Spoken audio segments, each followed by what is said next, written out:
window out. All right. Oh my God. This is Mackenzie Shirilla, smashing her car into a wall at full speed and taking the lives of her boyfriend and a friend. Later on, in a courtroom, she claimed she was still in a state of shock, and she was herself devastated by what had happened. I hope one day you can see I would never let this happen or do it on purpose.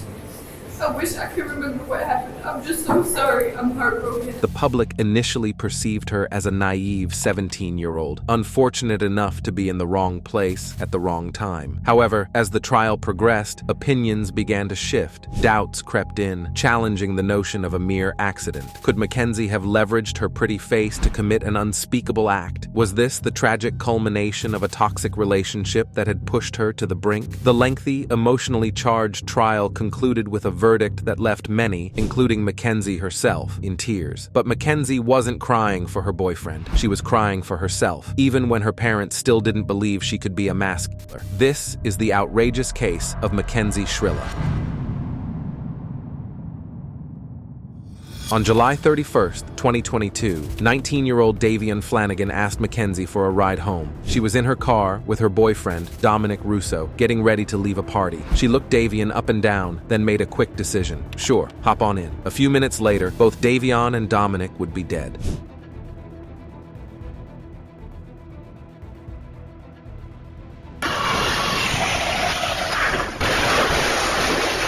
The stillness of night shattered as Mackenzie's vehicle collided with a brick wall at 100 miles per hour. The impact woke up a nearby resident, who quickly alerted emergency services. Upon arrival, paramedics prioritized Mackenzie's transport to the hospital. However, they couldn't help but notice the stark contrast between her relatively minor injuries and the severe condition of her two male passengers. Apart from the obvious state of shock, all Mackenzie showed were a few scratches. Was this a serious case of DUI, or something far more sinister? Tragically, Dominic and Davian were declared dead at the scene. In an instant, two families' worlds crumbled. These young men, cherished by their parents and brimming with hopes and dreams, were taken away. As the dust settled, a demand for justice began to stir.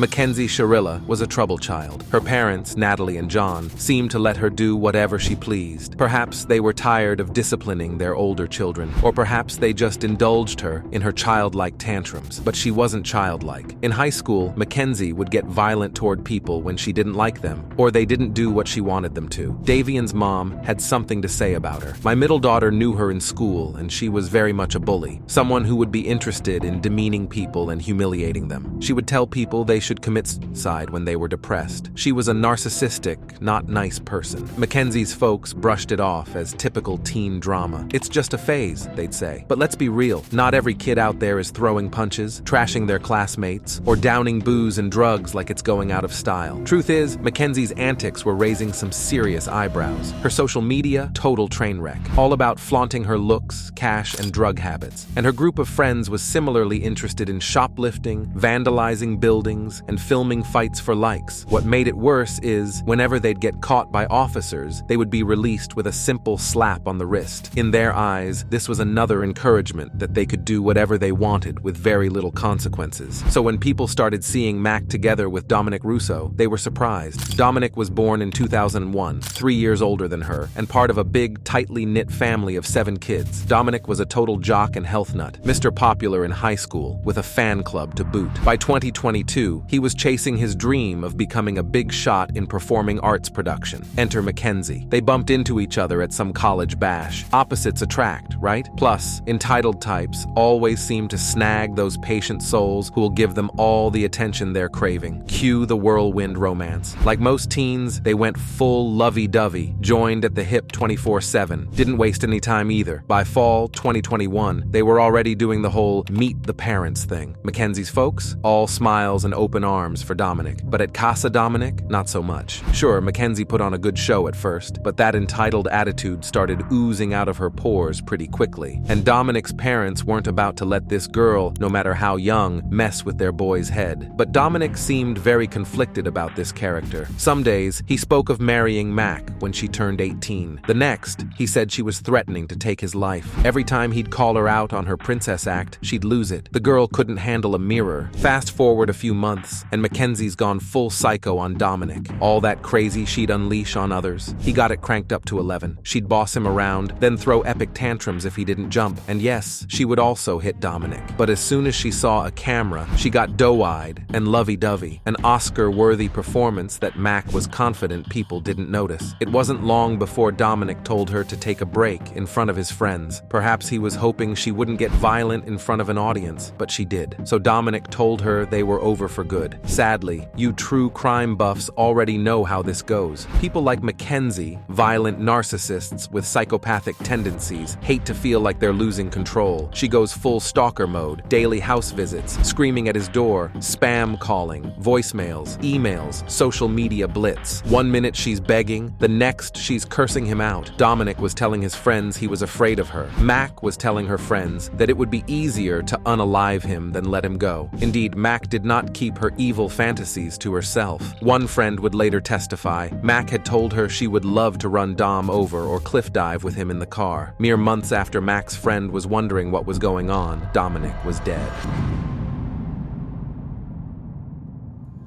In July 2022, Mackenzie pulls a 180. She hits up Dominic, all sorry and stuff, claims she's grown up, ready for college, needs his help enrolling. Dominic's thinking, wow, she's changed. But nah, same old Mackenzie, just a new act. Before you know it, they're back together. Dominic's friends are not feeling it, especially his bestie Angelo, but Dominic's convinced she's turned a new leaf, because that's what good people do. They trust people and believe in change. Meanwhile, Mackenzie's out scouting locations for her accident, tells her bestie she's found the perfect spot, some brick wall by an industrial zone. Mac's friend hopes it's just talk, like always. But honestly, how many times must someone tell you about their murderous plans before you go to the authorities? On July 30th, 2022, Mackenzie suggests to Dom they hit a party together. First public gig since getting back. They dress up, snap pics, show up hand in hand. Mackenzie's eating up the attention. But she also downs several drinks and pills. So shortly after midnight on July 31st, Mac and Dom bail from the party. Somehow, she's the one driving. That's when poor Davian Flanagan hops in for a ride, with no clue about Mackenzie's state of what was coming. Surveillance video captured Shirilla's car speeding down the road in Strongsville, Ohio,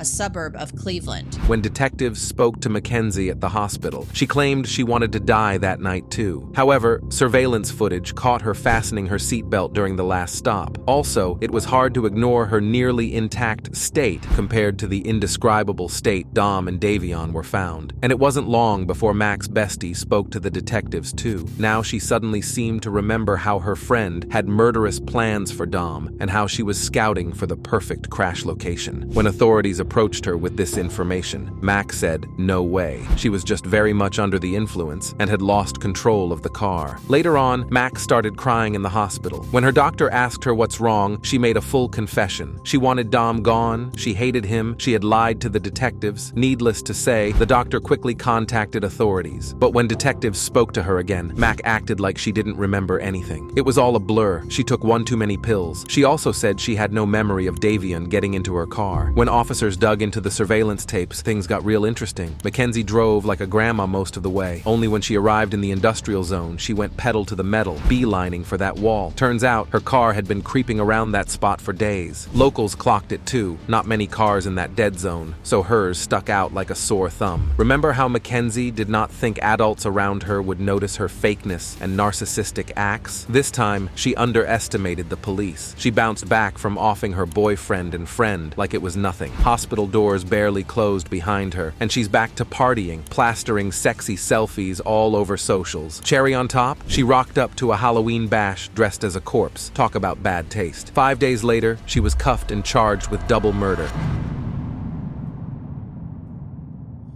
My son Davion is and always will be so much more than part of. He was precious. He was an amazing soul with a heart of gold. Davion's adoptive family was in tears throughout Mac's entire trial. Davion and my kids have had more than their fair share of heartbreak, of hardship, and of loss. Davion was adopted with his sisters from foster care. They're biological siblings. Davion's younger sisters also spoke about losing their protector and best friend. I feel lost. He was the one who picked me up when I fell. He was my best friend and the only person that has stayed with me since I was born. It was all so senseless. Mackenzie could have said no to driving Davian home. She knew what she was doing. Did she care about other people so little? Dominic's mom, Christine, also had a lot of things to say about Mackenzie, calling her a remorseless bully. This was not a car accident. The evidence and science proved that Mackenzie Shirilla murdered my son, Dominic, as well as Davian. Mackenzie really was a remorseless bully. Throughout the trial, she bragged left and right that she wouldn't see a prison wall. She was too young and pretty for that, she said. It was her mom, her mom, who defended her. She even defended her Halloween outfit, saying her daughter deserved to have some lighthearted fun after such a traumatizing incident. Earlier on, her mom had received a bit of intense news from an officer. You want to sit down? Oh, dear. They say this. Progress in Alameda, car into a building. 2 are deceased in the vehicle. Daughters are injured. Mac's parents seemed shocked, to say the least, about the incident. Yeah, then Dom was in the car. Oh my God. Are you kidding me? It's right now, it's an ongoing investigation. Speed is definitely a factor. So are drugs. Dom is dead? Dom is dead? Were they as fake as Mackenzie, claiming to be shocked at her behavior? Or were they really that oblivious to their daughter's cruelty? Did they choose to believe her doe-eyed mask all this time, even with accounts of her physically assaulting her loved ones? According to an officer, Mac's dad knew something was up with her. At one point in the conversation, he's like, I feel like my daughter needs a psych evaluation. Mac's dad recognized her conflicting statements and possible confession as troubling signs, but in the courtroom, he stood by her side, and her mother defended her fiercely. Mackenzie, on the other hand, claimed she had no memory of what had happened. Then, her bestie, ex-bestie, testified against her, describing how Mac had told her about the perfect crash wall she'd found. Suddenly, Mac changed her testimony, saying she wanted to take her own life that night. So then, why did she fasten her seatbelt and carefully crash on the right side? Dominic's brother told the judge about a statement Mackenzie made to the doctor in the hospital. Mackenzie's statement in the hospital to Detective Azu, can't you just take my license away for 10 years or something? That statement is Mackenzie's. For him, this statement was a symbol of Mac as a person. The most selfish person I know. Ironically, Dom was the most selfless person I know. Dom and Davian's heartbroken families had to sit in court and watch Mac's disgusting TikToks posted after the incident. It was clear to everyone watching, Mackenzie did not feel a thing for 2 innocent lives lost. This was enough for the judge to reach a verdict on August 23, 2023. The unintended and collateral consequences of a selfish, intentional, and cruel decision by Mackenzie will ripple forever in time. It's literally changed history because it's ended 2 lives. 2 young men are dead. Their deaths were horrible, terrifying, and tragic. I will say again, if any reasonable person reviews Exhibit 802, there can be no doubt in your mind what happened this night. He added something important. That even if Mackenzie intended to also die in this crash, that is irrelevant. A failed suicide attempt is not a defense to murder. Mackenzie Shirilla was sentenced to life in prison with the possibility of parole after 15 years. Only after hearing this, Mac broke down in tears. I hope one day you can see I would never let this happen or do it on purpose. I wish I could remember what happened. I'm just so sorry. I'm heartbroken. Somehow, it makes it all even more disgusting. The only time Mac cried was for herself, when she realized her pretty face and young age won't get her out of anything. The judge delivered one last fatal blow, telling Mackenzie she will probably stay behind bars for much longer than 15 years. Her narcissistic, unapologetic attitude won't grant her parole. She needs to at least look sorry for her actions if a board is to agree upon her release. Both grieving families believe 15 years is much too short. She was just a few days short of her 18th birthday when the crash happened. She should be treated like an adult who made a choice, not like an irresponsible child. But moving past the anger and outrage, they also sought to do some good. Davian's family set up a memorial scholarship fund to open the barber shop he was hoping to open soon. His dad said Davian would really enjoy this being his legacy, a chance to help others. A lot of time in the barber college, it's kids from disadvantaged situations. Not always, but they usually usually need financial assistance to be able to go and follow their dreams, to be able to help someone. Davian said we were his second chance, so to be able to give someone else the chance to pursue their dreams. It's hard to imagine Mackenzie learning anything from this incident. Her behavior was so callous and so entitled. It's unlikely she will have a revelation in prison. Let's just hope she won't get to hurt other people ever again. While she rots in prison, Davian and Dom's legacies of kindness will continue, sending a powerful message. Even in the darkest of times, love prevails and evil rarely goes unpunished. Thanks for watching. Do you think Mackenzie will be released after just 15 years? And do you know similar stories? Leave a comment, and before you go, don't forget to like, subscribe, and hit that bell button.